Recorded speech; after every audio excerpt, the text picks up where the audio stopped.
지인을 통해 또래 남성을 소개받게 된 40대 여성. 만난 첫날부터 남성은 여성에게 적극적으로 구애했고 둘은 금방 연인 사이로 발전했습니다.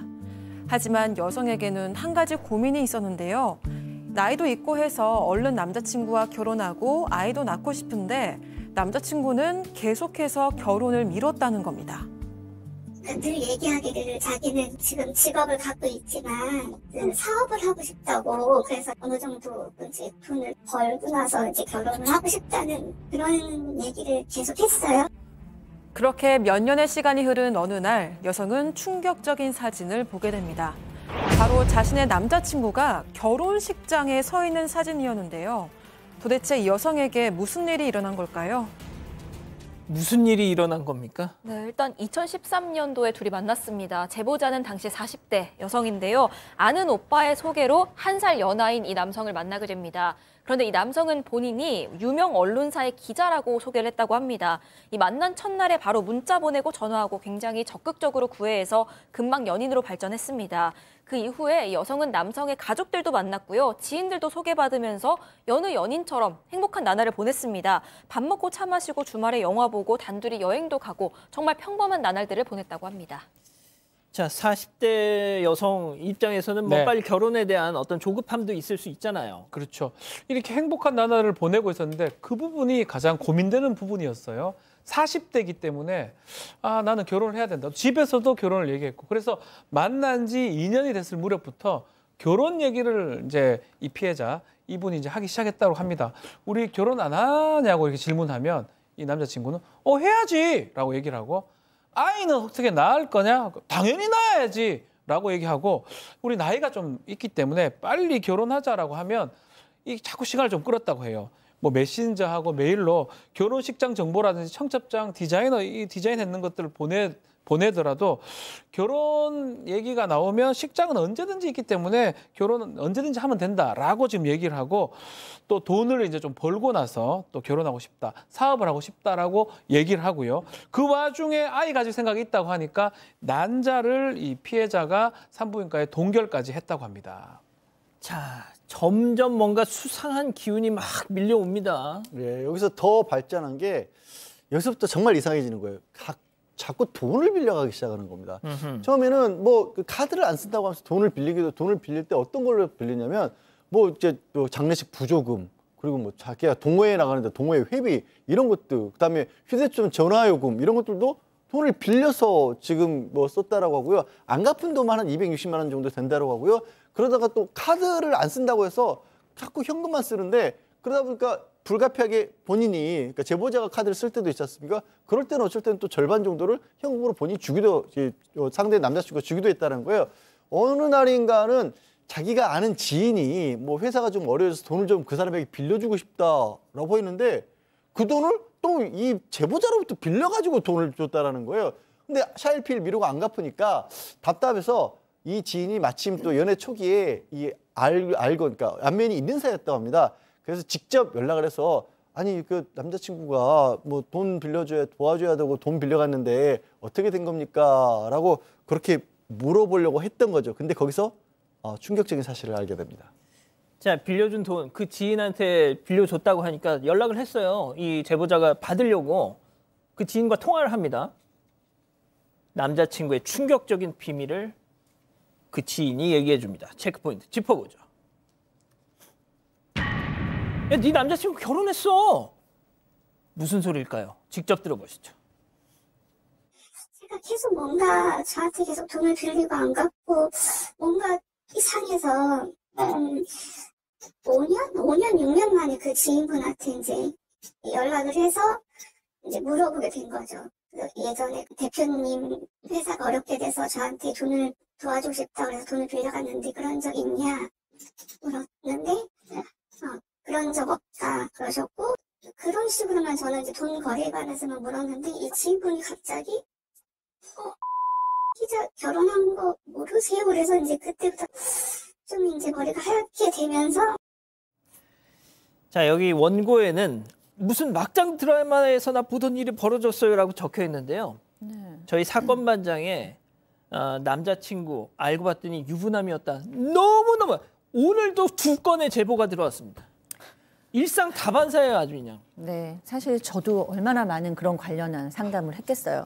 네, 알고 보니까 유부남이었다. 알고 보니까 뭐 약혼한 사람이 있었다. 뭐 이런 게 너무 많아요. 네, 정말 그럴 때 얼마나 한 사람의 여성이 그 신뢰나 그 마음이 무너지는지를 좀 알 필요가 있고요. 결혼 사진이에요, 저게. 네, 이 여성이 그 말이 너무너무 놀란 거예요. 그래서 다 뒤졌습니다. 그 남자친구의 지인들의 그 SNS를 다 뒤졌더니 한 지인의 SNS에서 저 사진이 나왔어요. 결혼식 사진인데 뒤통수만 보고도 이 여성은 내 남친이다라는 걸 안 거예요. 남자친구와 처음 만난 게 2013년인데 남자친구와 결혼은 2017년에 한 겁니다. 그리고 그 사실을 알게 된 건 2019년이었어요. 그리고 이것뿐만이 아닙니다. 분명히 유명 언론사의 기자라고 했는데 그 언론사에 이메일을 보내서 이러이러한 기자가 있습니까? 라고 물어보니까 우리 회사에 재직하지 않는다라고 얘기를 했어요. 그러니까 도대체 기자긴 한 건지 진짜 직업은 뭔지 이런 것도 다 모르는 상태입니다. 자, 저희가 이런 얘기 전해드리면 아유, 어떻게 속을 걸 속아야지 그런 걸 속아 라고 하는데 그럴만 하셨더라고요. 네, 이 제보자 본인도 나 그렇게 눈치 없는 편 아니다. 그만큼 이 사람이 철저하게 속였다라고 설명을 합니다. 근데 그도 그럴 것이요. 이 남자친구가 이 피해자랑 거의 매일같이 연락을 주고받았고 연락이 굉장히 잘 됐습니다. 게다가 주중에 한두 번 이상 만남을 가져왔고요. 지속적으로 난 어머니랑 단둘이 살아라고 얘기를 해왔고 피해자한테도 우리 결혼하자 얘기를 해왔다는 겁니다. 또 SNS를 봐도 결혼했다는 흔적은 전혀 찾아볼 수 없었고 그렇다고 반지를 끼고 있는 것도 아니었고 결혼식 당일까지도 피해자랑 연락이 굉장히 잘 됐었다는 겁니다. 약간 결혼 이후에 달라진 면이 조금 있었다면 그 주말에는 데이트를 안 하려고 했다. 이 정도였는데요.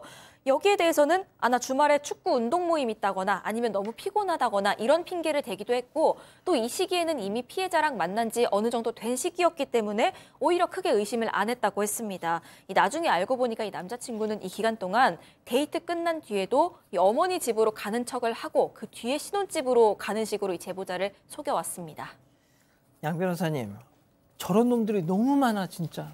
정말 이해할 수 없는 게 이 남성 같은 경우에요. 거기서 그치지가 않았어요. 이 지금 제보하신 분을 이용해 먹기까지 했어요. 다른 것도 아니고 본인이 기자라고 주장을 했다고 했잖아요. 예. 기자인데 내가 사업을 하고 싶고 뭐 용돈벌이 겸해서 그 사업과 관련돼서 기자가 할 수 있는 사업과 관련돼서 광고성 기사 영업을 좀 하고 싶다. 그래서 아르바이트를 한다. 근데 이 기사를 쓰면 글만 필요한 게 아니라 이미지가 필요하니까 그 이미지 작업을 해달라고 피해자가 요구를 했다라는 겁니다. 그래서 한 50건가량을 해줬대요. 근데 지금 나가고 있는 화면에 그 작업을 했던 흔적인데 그냥 50건 작업을 해준 게 아니라 그때마다 이거 고쳐라 저거 고쳐라 수정해 재수정해 이렇게 다 일일이 지시까지 했다라는 거예요. 저거 뭐 돈 주고 고용해서나 쓸 수 있는 건데 문제는요. 이미 다른 여성과 결혼을 한 이후에 저런 일을 시켰던 겁니다. 이제 노동 착취를 한 거예요. 자, 뒤통수 친 것도 모자라서 저렇게 부려먹은 겁니다. 고소했습니다. 저 사기꾼. 자, 그런데 본인이 고소당한 걸 알게 된 그자의 반응 황당했습니다. 두 사람의 실제 통화 내용 들어보시죠. 아니, 며칠 전에 카톡 보내주면 내가 어떻게 해야 돼? 그거에 나한테 낸들 어떻게 하는지 알아. 지금 너가 지금 모른다고 했으니까 그 보면 네 담당 변호사한테 물어봐. 근데 내가 거기 나와 있는 거 말고 또 뭐가 있는 거야? 뭐가 내가 또 있어? 뭘 해야 되는 거야? 나도 모른다고. 아니 본인이 고용을 해놓고 본인이 해놓고 당연히 본인 대리인하고 본인이 얘기를 해서 어바웃은 알아야 되는 거 아니야? 그 대리인하고 전화 통화하는 이제 네 대리인인데도 그게 힘든 거야?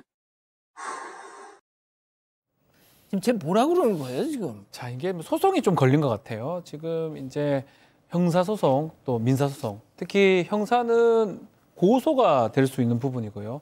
또 뭐 사기죄라든지 촬영죄라든지 성립할 수 있는 부분이고 민사는 그런 행동을 했기 때문에 나한테 손해를 가했고 위자료를 달라 하는 소송인데 아마 두 개를 동시에 아마 제기를 했던 걸로 보입니다. 특히 민사소송이 좀 진행이 된 상황인데 본인은 뭐 그런 주장을 했던 것 같아요. 다른 여성하고 결혼하기 전에 이미 지금 원고 이 피해자, 이 제보자하고 친구 관계로 정리된 사이이기 때문에 아무런 문제 없다는 식으로 얘기를 했는데 법원에서는 무슨 소리 하느냐. 지금 문자 메시지라든지 증거, 뭐 변론 과정 보니까 이런 주장은 인정할 수 없다라고 해서 결국 남자친구가 아닌 이 여자분인 이 원고의 손을 들어준 것 같습니다. 그래서 위자료가 한 3천만 원 정도가 된 것 같은데요. 그 중에 이제 한 1,000만 원 정도는 이 불법 촬영한 게 이제 됐기 때문에 그 금액이 된 걸로 보입니다. 또 이거 말고도 뭐 여기는 이제 벌금으로 나왔는데 아마 이거는 손해배상 금액으로 보이고요.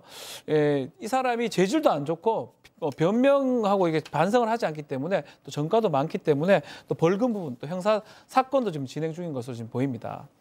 어바웃은 좀 알아야 되는 거 아니야는 또 무슨 소리예요 도대체? 자, 피해자가 돈을 받는다고 해도 피해자 내가 받은 상처 그 돈 몇 푼으로 다 보상 받겠냐? 저희 제작진에게 토로하셨습니다. 당연하죠. 무려 10년이에요. 10년. 저 인간하고 만났던 기간이. 자, 교수님. 네, 그렇습니다. 저도 아까도 말씀드렸듯이 이런 상처를 가진 여성분들하고 제가 상담을 하면서 그 상처가 너무 깊구나라는 걸 아주 여러 번 느꼈는데요. 그래도 이 10년도 억울한데 계속해서 이 상처에 매여 있으면 지금 인생의 반밖에 안 사셨는데 나머지 시간이 너무 아까우시잖아요. 그래서 이 사람이 나쁜 사람입니다. 이 제보자께서 잘못한 거 없이 사기당하신 거니까 조금이라도 이제 미련을 두지 마시고 이번에 정말 법적으로 처벌하시고 또 받으실 것들은 받으신 후에 그 제보자를 다 이렇게 보듬는데 좀 시간과 에너지를 쓰셨으면 좋겠습니다. 사건의 진실을 추적하고 싶다는 사반 가족분의 사연인데요. 궁금하시다면 사건반장 유튜브 채널을 구독해 주세요.